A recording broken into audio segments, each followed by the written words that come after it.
very quickly a review of Taylor-Pauli's for e to the x, cosine of x, and sine of x. Do you guys remember these? Oh yeah. You had the factorial things on the bottom. That one's 1 plus okay, x over 2 plus this x one? over 6 plus x squared over whatever. Yeah. 1 Wait. Okay, cool. We're going to have to develop those. 1 plus. 1 plus. 1 plus X x plus x squared over 2 plus x squared over 2 plus x cubed over 6. plus x cubed over, that was 3 factorial, I think? Sure, whatever. Plus x to the 4th over. Over 4 factorial? Just use the I factorial. like multiplication. Dude, Okay. it's the same thing, but just like. And continuing? Where do you get these things from? Do you guys remember this? Taking a crap ton of derivatives. Yeah, Calculator. you take a whole bunch of derivatives and then evaluate at 0. Right, so this is really the idea of like, okay, so my thought for developing these would be like, okay, so cosine of x, let me just assume it's a polynomial. Right. So Plus, that's E minus, plus. So it's like a0 plus a1x plus a2x squared plus a3x cubed plus, right? Over things. No, it's just, I'm just assuming it's a polynomial, right? Oh.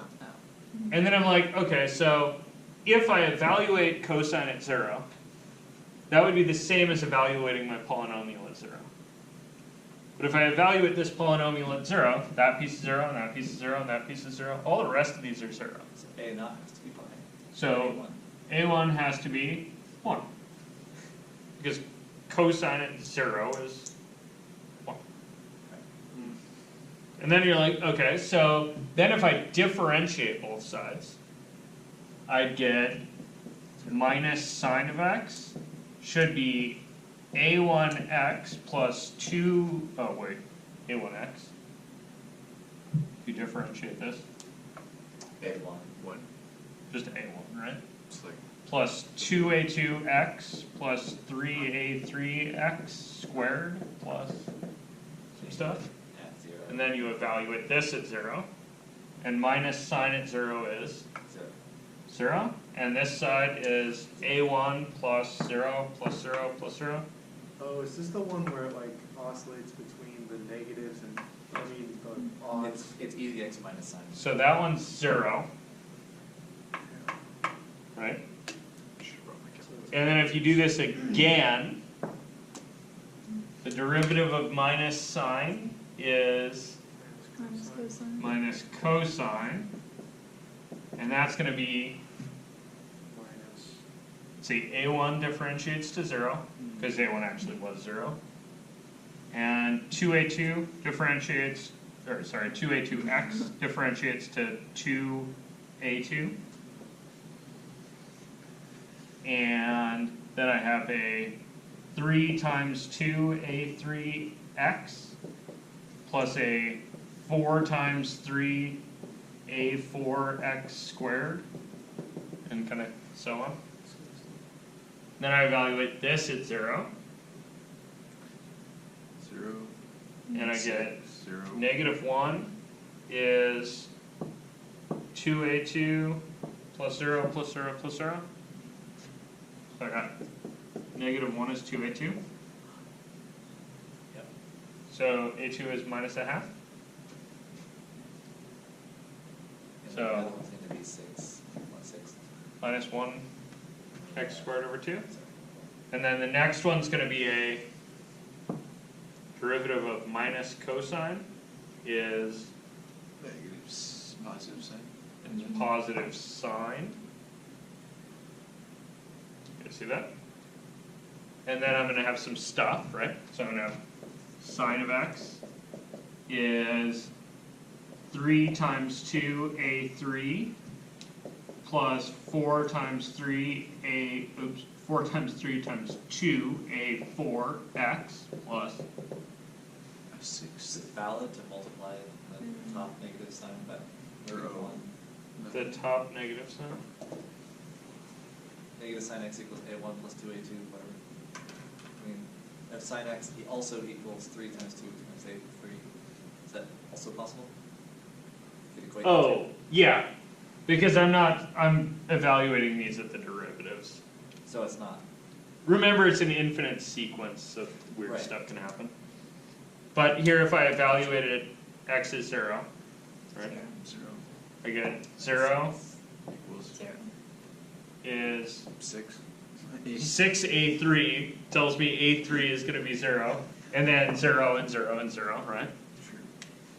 Okay, so that one's 0. And then the next one's going to be, 12. yeah, it's going to be a cosine and a X to the third over 4 factorial. So I'm going to get and that's the x to the 4th one, right?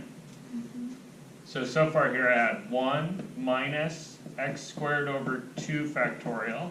Then I'll have plus x to the 4th over 4 factorial. Minus x to the 6th over. And then there'll be a minus x to the 6th over 6 factorial. And a plus x to the 8th over 8 factorial. And a minus x to the 10th over 10 factorial. And so on. Why are they alternating signs like that? Because the way the cosine and sine behave. Yeah, because of the way the sine and cosine derivatives work. It's the way it is. Because the way it is. You can tell by the way it is. Is the sign just kind of like the odds of that? Yeah, and then Like- sine's going to be the odds of this, kind of. Doesn't it do something? So what does it start with? Does it start with a positive x or a negative x? Positive x. Plus. And then minus x cubed over 3 factorial. Plus x to the 5th over 5 factorial. Minus x to the 7th over 7 factorial. And so on. And then you're like, whoa. Hang on a second.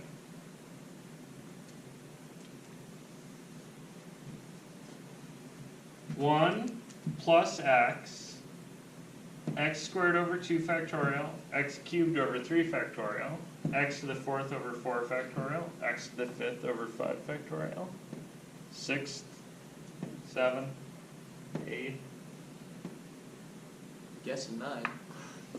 11. Looks an awful lot like e to the x, right? How is it different? Like, Alternating signs. yeah, I can't quite do this. Like, I'm kind of looking at this, I'm like, sine of x plus cosine of x is e to the x? What a cool trig identity. This would be super convenient. It's a great exponent identity. Except it super doesn't work. Right. Why doesn't it work? You sure? Because of the negative. Yeah, because there's a minus x squared and a minus x cubed, and then a minus x to the 6th and a minus x to the 7th. So you need something that does this kind of funny behavior of a positive and a positive, negative, negative, positive, positive, negative, negative, positive, positive, negative, negative. Yeah. So what do you know that does that? Quaternions. Oh, the. Quaternions. Yeah, the signs on i's do that, right? So you're like, On our eyes. I to the 0 is 1, I to the 1 is I, positive, positive. I squared is minus 1, I cubed is minus I, negative, negative. You guys see that? And then it starts like right back over. And then it starts right back over again, because I to the 4th is I squared squared. What a unique So you get 1, I to the 5th is I to the 4th times I, you get an I. I to the 6th is a minus I. That's not true. What's I to the 6th? That's maybe. I should know this and I I don't. used to. I really should just know this. I to the 6th is I squared, and I squared, right? Yeah, it's negative. How many negatives is that? So it's even- 3. Well, I mean, it's really just like repeating after I to the 4. Yeah, so it's really just going to repeat these 4 blocks again and again and again. So, where do I put the I to make this trig identity thing I just came up with start to make Put it on sense. sign, I don't know why, just do it. Because the sign is the one that Okay, the sign you want. So try it in the e. So do e to the ix, right? Maybe it would make, Yeah. so let me try this. I'm going to do x is I theta, right? So I'm going to put I theta in for x up here. So e to the I theta is 1 plus I theta, Jesus. right, because that's what x was, Yeah. plus I squared theta squared over 2 factorial, plus I cubed theta cubed over 3 factorial, I to the 4th theta to the 4th over 4 factorial, and so on. Maybe I'll do a couple more.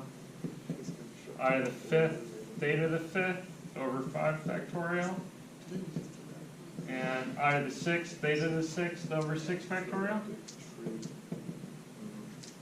And then you're like, oh wait, but I know about powers of I. They go 1 I minus 1 minus I plus 1 plus I minus, oops, minus 1. And then what's the next one going to be? Minus I. Minus I, and then there's going to be a theta to the 7th over 7 factorial. And continuing. And then you're like, oh hey, look. This guy, and that guy, and this guy, and that guy. Right, all the even ones? That's cosine. That's cosine. Yeah, sure. Isn't this why we say that cosine is an even function? And it's cosine of theta. Yeah, we say cosine's an even function because cosine behaves like an even polynomial. Plus 10. Right? Because it is an even polynomial. It's a polynomial where Right. all the terms are even. And then, so I've got cosine theta, and Plus I sign. yeah, so the other one's a little bit harder, right? Because it's not just directly sine. Plus sine of I. There's an I on all of those pieces, so you have to group them all together and factor an I out. So there's plus I times sine of theta. You guys good with this? So this is the thing this is kind of my fundamental object. I'm going to screw this up because I always forget to look this up before class. This is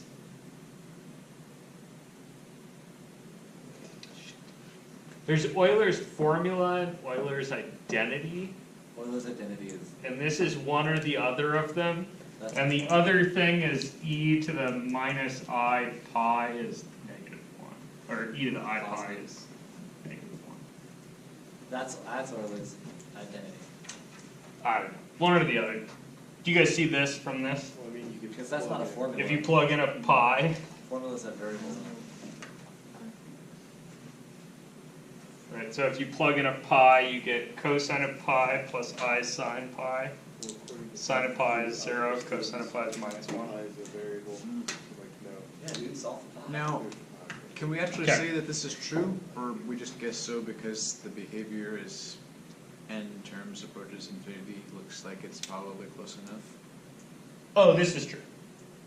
Yeah, this is not a limit. But that's not a proof, right? Oh, God. Like, how would we prove that?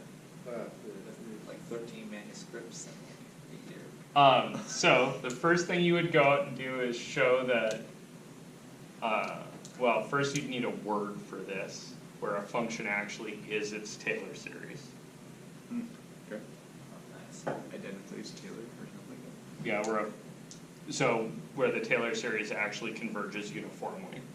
So there's a word for that. And you demonstrate then that these three functions have that property. And then you say, and then this argument shows that their Taylor series are equal. So we're allowed to just say A plus or minus forever, and then let your imagination do the work? Yeah.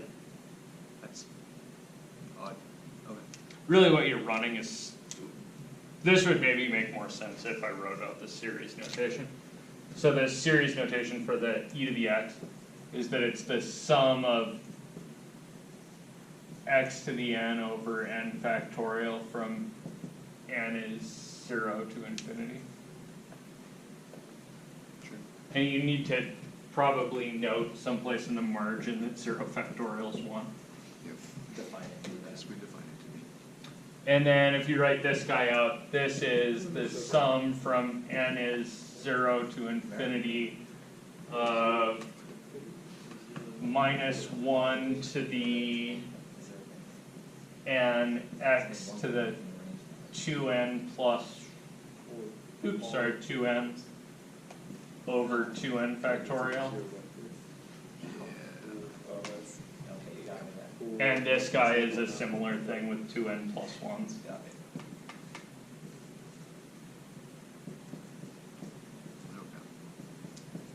You just divide the top. So that's middle one by exact. the bottom one that contains it. Yeah, this is, Rather than that. That's. so pretend. on these I'm letting the ellipses do the work of being the series notation. There's actually not a difference there mathematically. Right. It's just notational.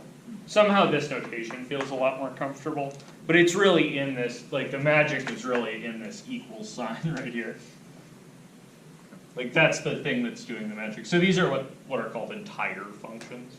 They're actually equal, they're Taylor series.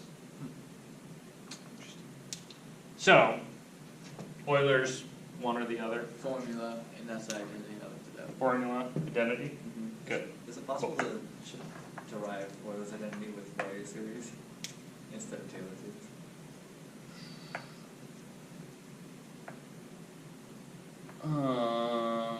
I don't know. I mean, that would obviously be more work. I think it's probably trivial. Oh, okay. That's it. My guess is you need this to build the idea of a Fourier series, but I could be wrong, it's been a while. Oh. Okay, so Euler's, cool, good.